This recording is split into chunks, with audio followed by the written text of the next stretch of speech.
Layunin din ng pamahalaan na tiyaking sapat ang pagkain ng bawat Pilipino.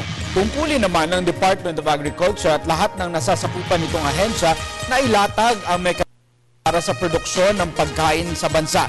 Dahil pangunahing pagkain ng mga Pilipino ang bigas, ang bumabanderang programa ng kagawaran ay ang Agri-Pinoy Rice Program. Narito ang report. Ang 2013 ay itinakdang pambansang taon ng bigas.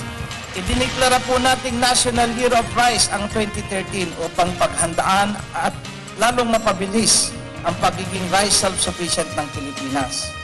Subalit anuman pong deklarasyon o proklamasyon ng gawin ng pamahalaan, kung hindi makikilahok ang taong bayan, para na rin po nagsayang lang tayo ng ilang pirasong papel. Anumang programang inilunsad ng gobyerno ay nagbubukal sa mga hinaing at pangangailangan ni Juan de la Cruz. At magtatagumpay lang ito kung handa rin siyang makiambag dito. Ito ang panahon higit kailanman para kilalanin ang kahalagahan ng palay o bigas sa buhay natin.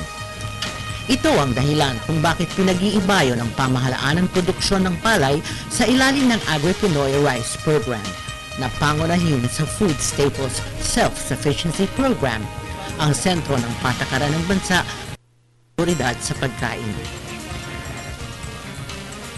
Nilalayo ng programa na mapataas ang produksyon, kita at kakayahang makipagsabayan sa merkado ng ating mga magsasaka. Patingka rin ang mga inisyatibong pang-ekonomiya at mekanismo at maisulong ang wastong pagkonsumo ng mga pangunahing pagkain. Bakit kailangang pataasin ang produksyon ng bigas at iba pang food staples? Una, mababa lamang ang volume ng bigas na ikinakalakal sa world market. Pangalawa, ang malaking bulto ng nabibili nating bigas ay nanggagaling sa iilang bansa lamang. Pangatlo, patuloy na tumataas ang demand para sa bigas. At pang-apat, malaki ang kinalaman ng pagpapalit-palit ng klima sa mababang produksyon ng palay. Bunga nito, maaaring dumating ang araw na makakaranas tayo ng kakulangan sa butil. May mga paraan para mapataas ang produksyon ng palay sa Pilipinas. Ang mga ito ay tinaguriang interventions sa ilalim ng Agri-Pinoy Rice Program. Para sa Telebisyon ng Bayan, Vera Ramirez.